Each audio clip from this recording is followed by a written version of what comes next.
What's up, golf addicts? It's PGA Championship week, Southern Hills. I got three sleepers for you that I think are going to be all pretty low owned for sure, probably sub 10% on one of them. Two of these I think is going to be 5% or less.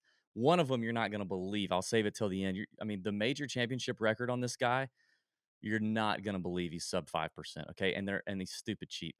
But I want to get into this. I want to open up some of the fantasy national, pages on a couple of these guys. I want you to see what I'm seeing. I'm going to share my screen. The first one I'm not. I'm just going to hit you with it because we don't have a lot of data on this guy because he spends most of his time on the DP World Tour.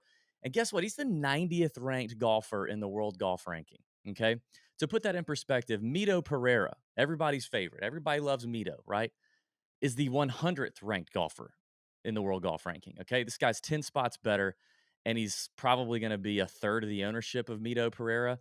And I'm talking about 6.3K, $6,300 Ryan Fox, the Kiwi from New Zealand, who has actually just been as hot as you can get on the DP World Tour in his last five starts. He's got a win at the Ras Al Khaimah, which was about a month or so ago, maybe a little more than a month ago. He's just coming off a runner up, a T8, a T9, a T15. Those are his last five starts on the DP World Tour. He also played in Dubai back in like February, I think it was, finished 26th in Dubai with a strong, with a strong field. Now, if you're thinking, how much major experience does this guy have? Is he any good in majors? Well, he's made two of three cuts at the PGA Championship, four of five cuts at the Open Championship, and one of three at the US Open. Okay. Now, if you're asking what kind of player is Ryan Fox, well, he's known as a bomber, right? He's definitely a long hitter. Uh, and he's like 22nd in on the DP World Tour in driving distance at like 318-yard average, which is pretty silly. Okay, 67th in strokes gained off the tee. I think the distance is going to mean a lot more to him this week at Southern Hills. He's eighth on the DP World Tour in stroke gained approach. Great iron player. He's going to have a lot of short irons into these greens um, if he can keep the ball in the fairway. He's 57th in strokes gained putting on the DP World Tour, so I like that. He's kind of middle of the pack around the green in terms of strokes gained on the DP World Tour. Would love to see that a little better. But I think for $6,300, you got a guy who's got a lot of major championship experience, who's made a lot of cuts in majors, and he's kind of just down there in no man's land. I think the projection on Fox is going to be, I'm looking on a couple of different websites for ownership projections. I think anywhere from around 3 to 5% is where he's going to top out easily. So Ryan Fox, the Kiwi from New Zealand, is my first play. Let's get to the second one because I can't wait to get to the third one. You guys are going to roast me, or you're going to be like, whoa. All right. So the second play is definitely not super sneaky. Like, it's not a name. Obviously, this is going to be a name. You're all going to be like, what? Why is he a sleeper? But he's kind of in this range on DraftKings, and I talked about it on the podcast.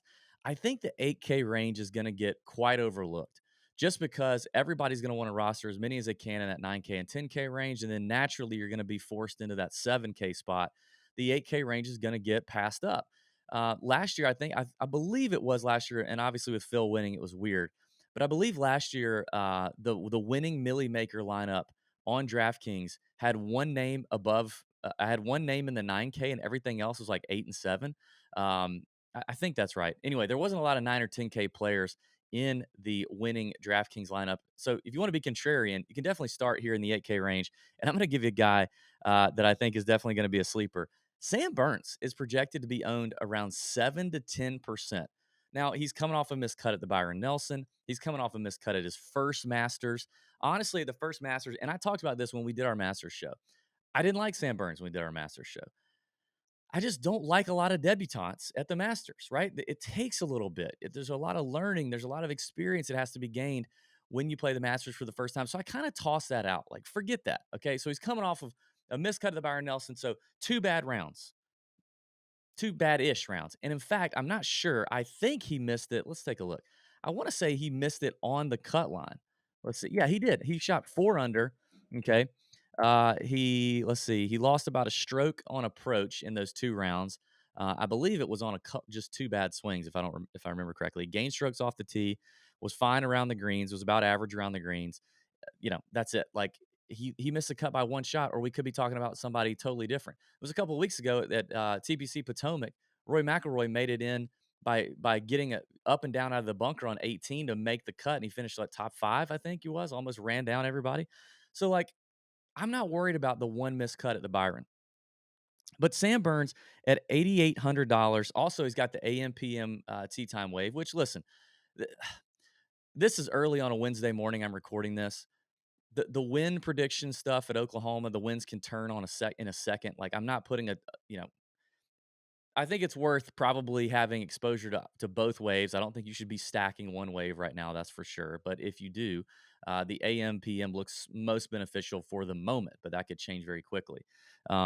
He's a three-time winner on the PGA Tour, y'all. And yes, he's won the Valspar twice, but Copperhead is no easy course, right? Sanderson Farms, that's an easy one, whatever. He got a third place finish at the Genesis earlier this year, a tough field, tough tournament at Riviera, Tigers event. But I want to take a look at Sam Burns and share my screen here. I think he's worth doing a deep dive in, right? Let's take a look at Sam Burns here on Fantasy National. So, 14% owned at the Masters, disappointed a lot of people. He's good in average conditions. He gains strokes everywhere, average, difficult, whatever. He probably doesn't have a lot of windy AF rounds under the belt in a blossoming 3-year PGA Tour career. I was talking to Moose earlier this week. He's the creator and founder of Fantasy National, and he clarified some things. It's really hard to get a windy AF round logged on the PGA Tour because it means that the average wind for that day has to be at 18 miles an hour or over, and there's just not many of them. I think so far year to date, there's been one or two in this PGA Tour season. So if you don't see, we don't have a lot of sample size here, but moderate is when it averages, I think it's like 12 or 10 to 17%, 17 miles an hour. So we can definitely see a lot of those. And he's fine in those. He's gaining strokes. He's not losing strokes. I like it. But look at the type of player Sam Burns just is historically, right? Great iron player, good around the greens. Last 20 tournaments, he's doing his thing here. He's obviously improving in his around the green play. Very good putter. And off the tee here, this is mainly, if he's losing strokes off the tee, it's because he's not hitting fairways, because he's a bomber. He hits the ball a long way. But, this is what we've got with Sam Burns. And I think one thing that we got to remember is we got to embrace a little volatility here, right? Like, the volatility of Sam Burns is interesting. I mean, just look here. You know, 3 missed cuts in a row, boom, ninth at the Arnold Palmer, plays well at the Players, win. Miscut, right?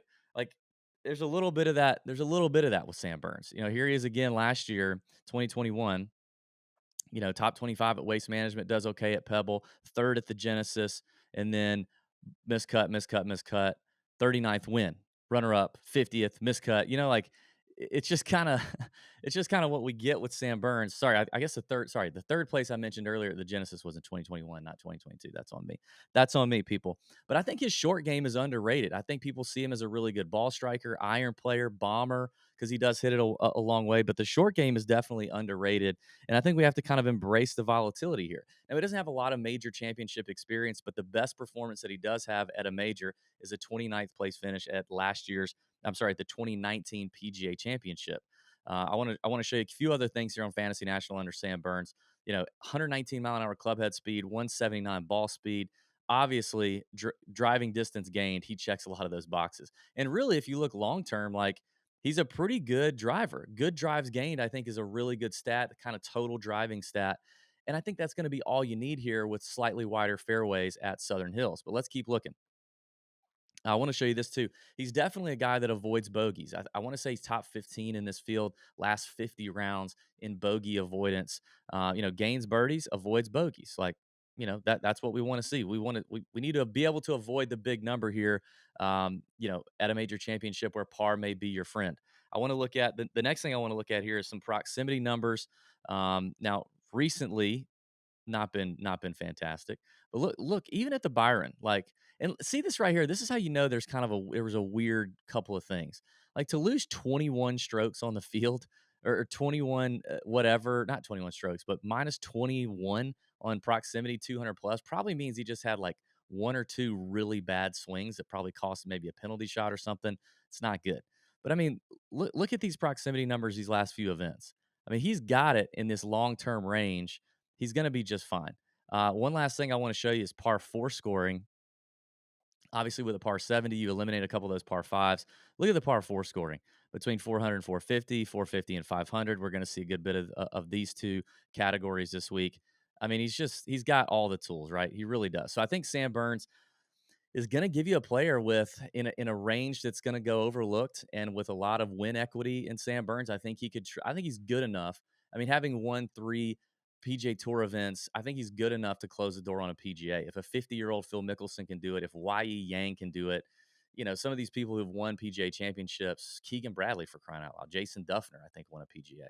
I think a guy like Sam Burns can get it done. He's kind of a killer, man. Like Burns ain't afraid of anybody.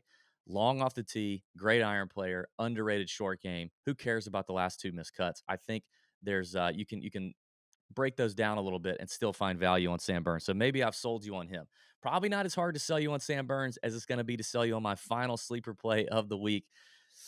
I got a feeling I'm going to get this in the comments. So, by the way, if you're watching on YouTube right now, please click the thumbs up button. Give me a subscribe to the YouTube channel. We've been putting out a lot of content here for the PGA Championship, and every week we knock it out. And share the video. Click the share button. Send it to somebody. Let somebody know that the Tour Junkies are doing their thing. You need to check these guys out. We try to have a good time, inform you, make some good bets, give you some green screens on DraftKings or FanDuel or whatever it is you're doing, and let's keep it moving. All right. For the comment, I'd love to know. First of all, I got a feeling I'm gonna get a lot of comments on this last guy. Comment, let me know what you think about the last guy that we're gonna get to. But also, I thought it'd be interesting to know, like, what's the toughest golf course you've ever played yourself? Like, thinking of major championship caliber golf courses. What's the toughest one you've ever played? I played Augusta National a couple times. Definitely hard, but I played for the members tees, a lot easier. Um, but other than that, I would say probably the Ocean Course at Kiowa. I've played that twice. Last year's PGA Championship host site. Very, very, very hard. Kicked my ass. All right, but before I get to the next play, the next sleeper, I do want to tell you guys about Front Nine Coffee, new partner of Tour Junkies, the best coffee out there, small batch artisan coffee, and we've got a promo code to save you 10%. They ship anywhere in the US, anywhere in Canada. Coffee for golfers, y'all. Okay. Started in Augusta. When you order today, your coffee's not even roasted yet. That's how fresh it is. They're going to roast it when you order it. Then you can customize whether you want it, whole bean, ground in fine or coarse. And they're going to ship it to you within a couple days. It'll be at your front door. It's not sitting on a grocery store shelf, getting all gassed up and nasty. You know what I mean? This is good stuff, good coffee by good people, supporting local businesses here in Augusta, Georgia. So please, if you wouldn't mind, consider going to front9coffee.com, website right there underneath me. Promo code TJ10 gets you 10% off your entire order, and you can keep ordering. Every time you want to order something, you can order it and get the 10% off. They've got flavors like Captain's Choice Kahlua Caramel. They got Fried Egg Breakfast Blend. They got Pick It Up Pecan and Lauderdale Light Roast. Hit them up. We love our friends at Front Nine Coffee. Great people. Check them out. All right, let's get back to the next sleeper. All right, this next guy, y'all, listen. Okay. This next guy's going to be owned at probably 5%. Okay. He's in the 7K range. He does have an AM PM tee time if you fancy that. Okay.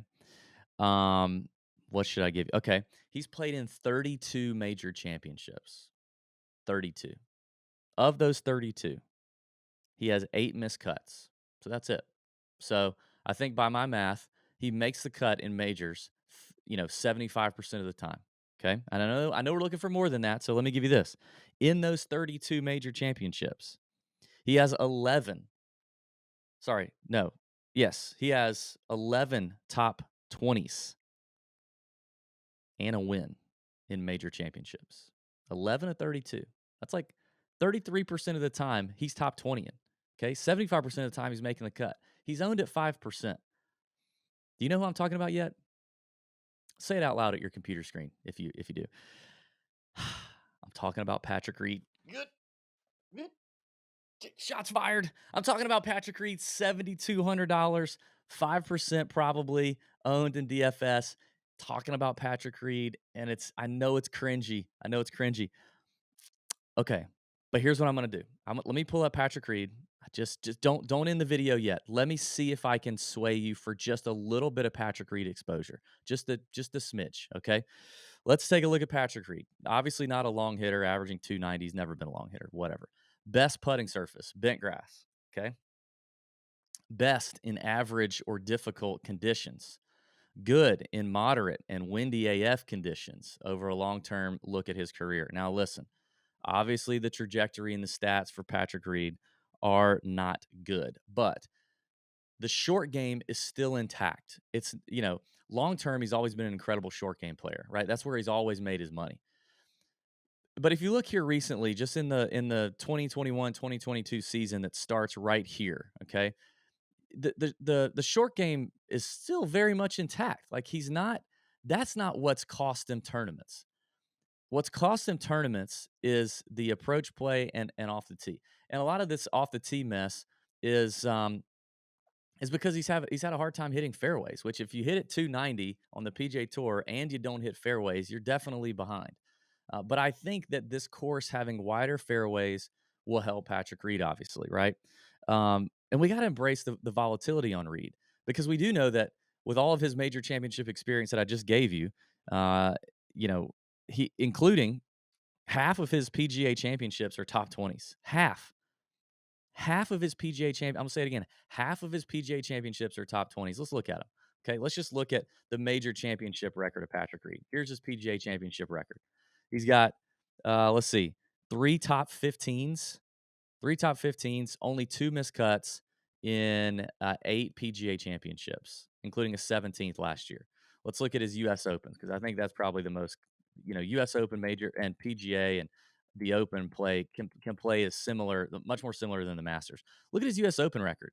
2, 4, 6, 8 US Opens, 1 miscut, 1, 2, 3, 4, 5 top 20s. Look at this, okay?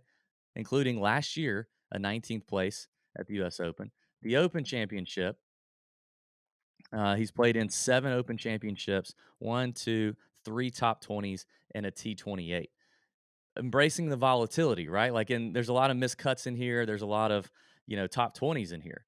But that's what we're doing here. Now, I realize that he's not been hitting top 20s whatsoever. His only top 20 this year has been at the Century Tournament of Champions with 30 players in it. Not good. The players he came close. He had a T26, but he gained 9 strokes putting.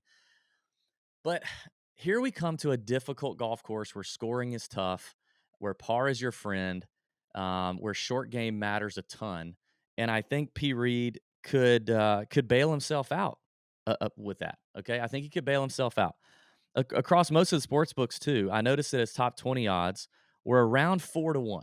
Okay, 4-1 top 20. So the sports books are putting him at a 25% chance basically of making a top 20. That puts him in the range, 4-1 range, with the following players: Alex Noren, who's projected to be maybe double his ownership, Maverick McNeely, Tommy Fleetwood, Sergio Garcia, and Taylor Gooch. Those are the same top 20 odds for those players. Okay, same. I just think, listen, 5% ownership on P. Reed, you're talking, you're talking, put him in 10% of your lineups. 15 would be pretty nuts. And I don't, a single entry P Reed. I don't know if I would do that. I don't know if I'd do a single entry P Reed. Maybe I would, but a 150 max GPP tournament, a 3 max maybe. Have him at 10% of your total ownership, total lineups, maybe 15 at the most. Embrace the volatility because I do think that if he can make the weekend, and if he hits more fairways than he's been hitting due to the width, maybe he's a good wind player. He knows how to flight his ball, and he knows how to get up and down and save par. That part hasn't left him. The up and down stuff hasn't left him. The stuff around the greens has not left him. The iron play is what we're concerned about the most. And who knows? Maybe he finds it. We haven't seen him since the Wells Fargo. I'd imagine he's been putting in some prep. I don't know, man. I know it's Patrick Reed, but dadgummit, $7,200 Patrick Reed at sub 5%, maybe worth a look. That's it for me. Hope you guys enjoyed the video. Hope you guys are checking out all the other content on the YouTube channel for the PGA Championship. Can't wait to get in the Nut Hut tonight, do the Wednesday night live chat. Join us if you've not already. There's details on how to join the Nut Hut in the description below. May your screens be green. Let's have a week. Don't throw rocks at me for this Patrick Reed take. See ya.